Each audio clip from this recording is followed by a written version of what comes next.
choosing Him under pressure, making every decision for God's glory. You do not need another reminder that everything belongs to God. The problem is not the verse. You need traction when the options feel loaded, the clock keeps moving, and your chest tightens because you know your choice will touch people who trust you. You lead a team, carry responsibility, and hold more stories than anyone sees. In that real world, 1 Corinthians 10:31 does not float above the mess. It presses right into it and asks a sharper question than, what works? It asks, what would honor God here? Most of the time, the hard decisions are not about obvious right and wrong. They are about trade-offs, timing, and imperfect information. That is where pressure turns spiritual intention into mental gridlock. You start rereading the same notes, replaying the same scenarios, and hoping the best option will reveal itself without you having to risk anything. Why you keep freezing when the options feel heavy. Indecision can look humble. You tell yourself you are being careful, prayerful, responsible.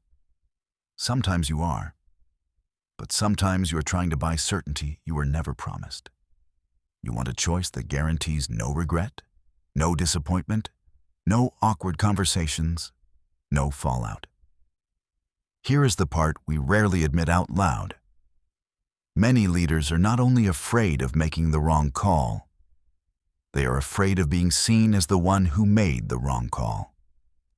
That fear drives you to delay, to overthink, and to keep every door cracked open so you never have to fully commit.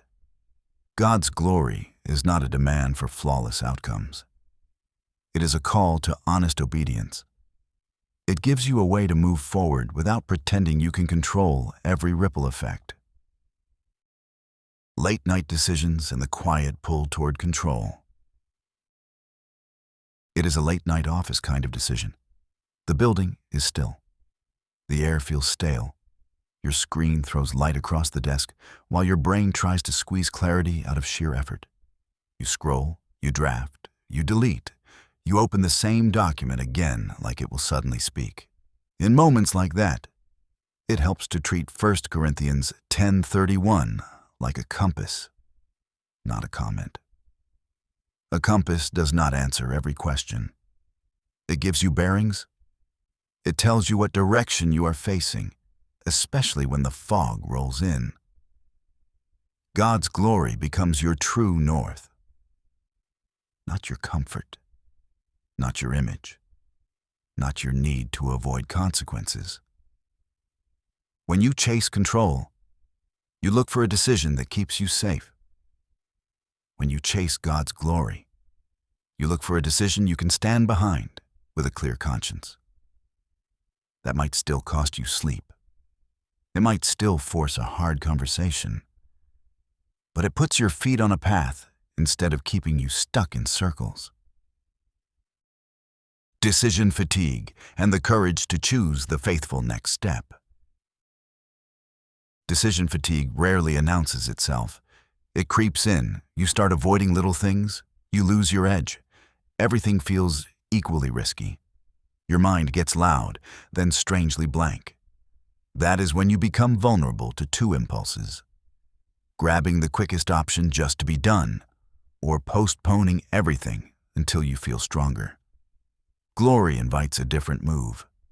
It says, pick a direction you can own before God, then take the next obedient step. Not the perfect step, the honest one, the one marked by integrity and real love for the people who will feel the impact. Make the next choice look like Jesus.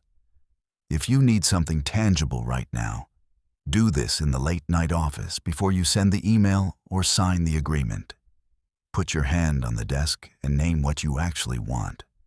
Not what you are supposed to want, but what you want.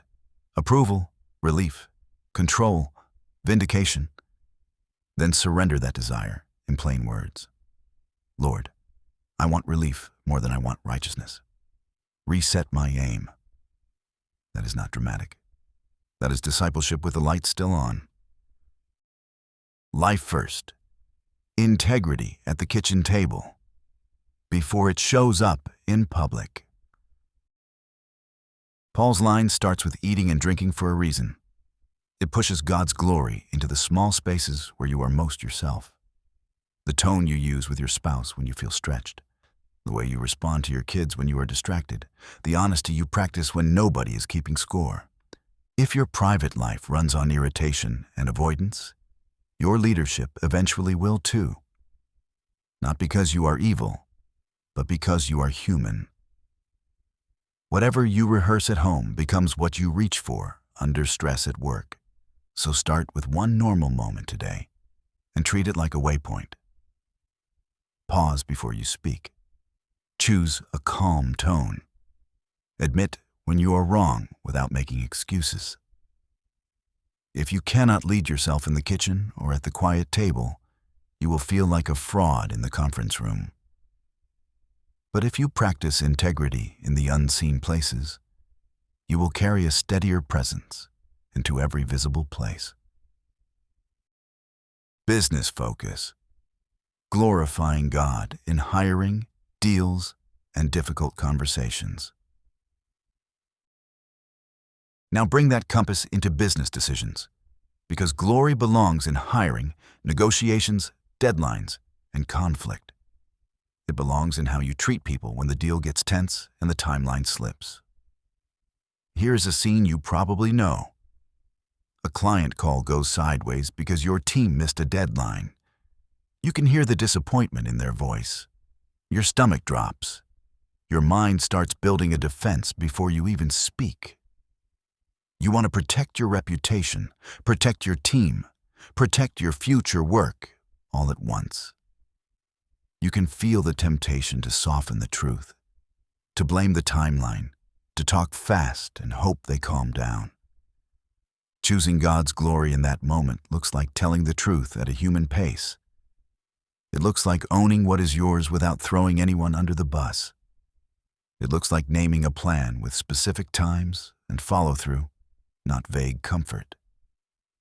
It also looks like honoring the client as a person, not a problem to manage. You are right to be frustrated. We missed it. Here is what I am doing tonight. And here is what you will see by tomorrow. That kind of response does more than save a relationship. It protects your conscience. Glory in business is not mystical. It is concrete. It is clarity, honesty, humility, and follow-through when it would be easier to spin. Where life and work meet, one conscience, one witness, one direction. You do not get to live with two compasses, one for home and one for the office. Your soul knows when you are split, and that split drains you. It creates the exhausting feeling of performing faith instead of practicing it. God's glory pulls your life back into one direction. It gives you language for the moment you are about to cut a corner, shade the truth, or delay a needed conversation. It helps you ask, "Can I do this without hiding?" And, "Will this reflect God's heart toward the people involved?" When you keep answering those questions honestly, you stop drifting. This is also where relief can finally enter. You were never meant to carry outcomes like they are your savior. You plan, you act, you repair what breaks, and you keep your word. Then you release what you cannot control and refuse to worship results. How to move forward without needing the perfect outcome. Start with one decision you have been avoiding and write it in a single sentence. Then set a short time limit, even if it is 15 minutes, to pray in real words and make a call. If you are still stuck, bring one trusted believer into it, not a crowd, and ask them where they think fear is steering you off course. After you choose, do not punish yourself with endless replay. If you acted with integrity, love, and honesty before God, you can sleep. If you need to adjust, You adjust tomorrow. Course correction is part of faithful leadership, not proof you failed. Pick a direction, take one step, and trust God with the horizon.